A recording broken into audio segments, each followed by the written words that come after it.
Señor Antonio de Lleida, comentábamos que Obama llamó ayer a Zapatero para felicitarle por el partido, pero también por la reforma laboral. Y la duda a estas horas es qué va a hacer CiU. ¿Va a votar a favor? ¿Se va a abstener?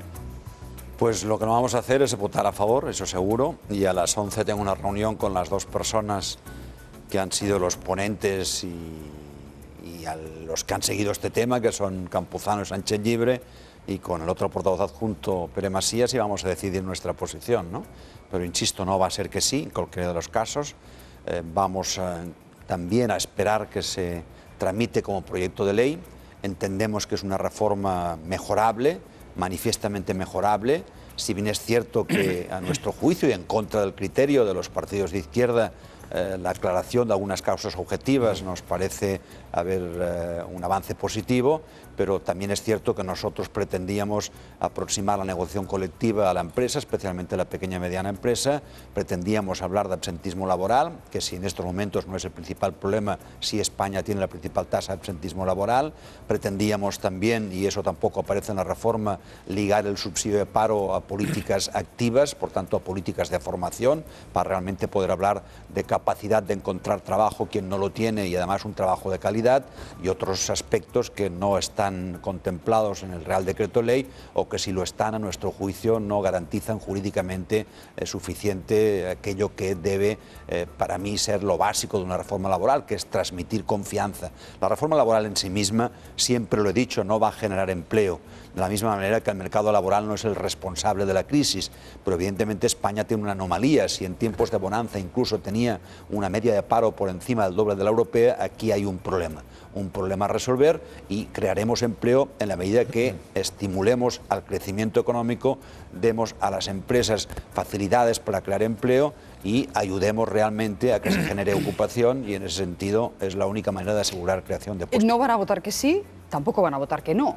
No lo sé, eso es lo que vamos a decir esta mañana. Personalmente yo me inclinaría más bien por una abstención, pero debo contrastar una posición personal con quienes han llevado más directamente el tema, con quienes han estudiado más a fondo, con los expertos externos que hemos contratado para conocer a fondo la opinión sobre la reforma laboral, y por tanto mi opinión no es la que sirve, la que servirá es la que me transmitan ellos a lo largo de esta mañana. Ayer por la tarde todavía tienen encuentros en ese sentido. En cualquier caso, tienen ustedes menos presión que otras veces, se lo digo porque hasta ahora han tenido que salvarle el pellejo al gobierno, pero esta vez PNV ya ha anunciado que se va a abstener.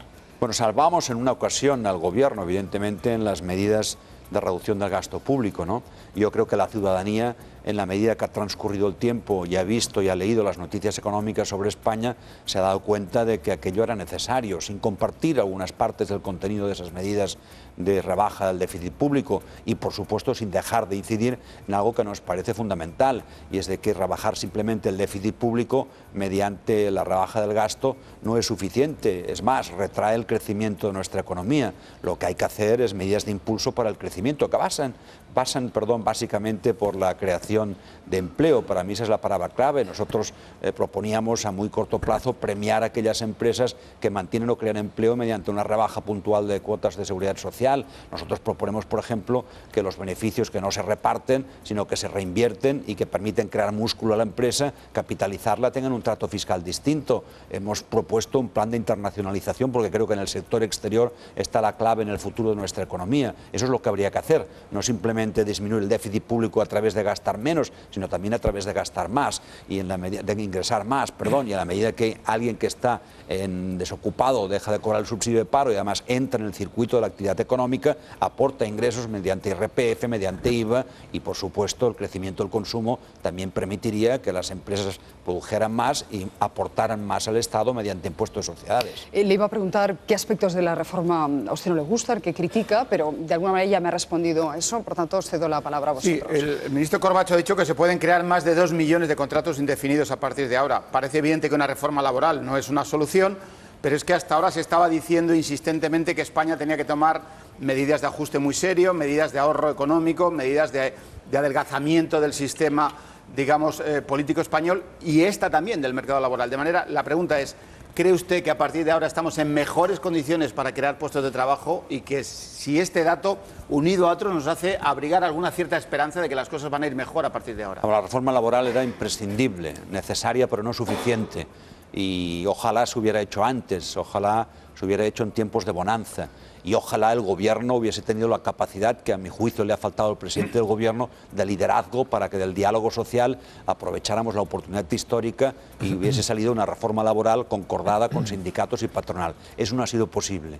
El papel que repartió el Gobierno sobre reforma laboral el día 11, creo recordar, viernes de la semana anterior, a mi juicio ha sido mejorado en el decreto ley aprobado por el Consejo de Ministros del miércoles de la semana pasada, pero todavía quedan esas insuficiencias que antes decía. Yo creo que lo importante de la reforma laboral es que va a transmitir confianza si se mejora. En los términos actuales no exageremos la confianza que despierta en el mundo empresarial y no ignoremos que quien realmente crea trabajo son los empresarios, especialmente el pequeño y mediano empresario, y esta es una reforma laboral que de momento, por ejemplo, no permite lo que nosotros solicitábamos, aproximar la negociación colectiva al mundo de la empresa y especialmente de la pequeña y mediana empresa. Eso nos parece fundamental. Por tanto, yo creo que no hay que hablar de un número de millones o de cientos de miles de creación de puestos de trabajo. Eso dependerá pura y simplemente de la capacidad de crecimiento económico de nuestra economía. No será en sí mismo la reforma laboral. La reforma laboral permitirá siempre y cuando el empresario invierta y, por tanto, crezcamos económicamente hablando. Entonces sí que se genera empleo.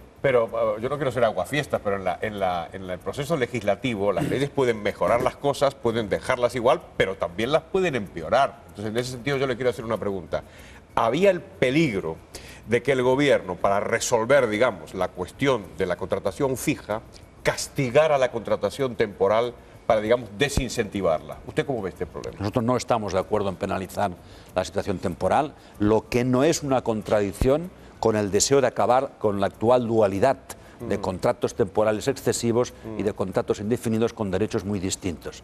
Nosotros creemos que hay que ir a una contratación indefinida y por eso la extensión del contrato de fomento del año 97 nos parece correcta, la extensión a mayores colectivos, pero eso no significa en absoluto que haya que penalizar el trabajo temporal. Es más, yo creo que la ampliación que se hace de los años que se permite un contrato de obras o servicios en el decreto respecto al documento inicial es en ese sentido positivo. Por tanto, en lo que es la tramitación parlamentaria, nosotros también nos ocuparíamos o cuidaríamos de que no se penalice esa contratación temporal, porque para algunos sectores es fundamental. Es decir, no es que el modelo sea contratación temporal, es un modelo que rechazamos, pero lo que no significa que la excepción confirme la regla, y la excepción del contrato temporal debe confirmar la regla, y esa excepción no debe ser penalizada a nuestro juicio. Sí, bueno, reforma laboral ciertamente muy bien, porque era necesaria, hemos dicho, aunque a mí me da la sensación de que si no se mueve si no hay actividad económica, que como usted ha dicho es lo que verdaderamente genera empleo, puede servir para poco y en principio puede servir para que haya más despidos, dado que en buena medida se va a facilitar que algunas empresas con alguna dificultad pues puedan despedir de una forma mucho más barata. Pero yo lo que le quería preguntar es si realmente no cree que lo que está pidiendo la ciudadanía y lo que hace falta para que aquí se genere confianza de verdad es un cambio de gobierno. Es decir, otras personas gobernando, porque los que están se ha visto que durante muchísimo tiempo han estado haciendo unas políticas que no han servido absolutamente para nada, sino más bien para empeorar la situación. Vamos a ver, yo creo que la reforma laboral puede crear puestos de trabajo, pero estoy de acuerdo, lo dije antes, que dependerá muchísimo de la capacidad de crecimiento de nuestra economía y, por tanto, de otras medidas que el Gobierno debiera adoptar y que hasta la fecha no ha adoptado. Usted habla de que más bien puede propiciar más despidos. También hay que mirarlo desde otro punto de vista, en la medida de que el despido, cuando se extiende el contrato de fomento, que son 33 y no 45 días, o cuando se señala con mayor precisión las causas objetivas que ya existían antes y que eran 20 días antes y ahora, el empresario puede animarse más a contratar porque sabe que en caso de tener que prescindir de ese trabajador los costes no serán tan elevados y en ese sentido nos aproximamos a nuestro entorno europeo. Por tanto, sí puede tener una incidencia positiva también la reforma laboral, aunque estoy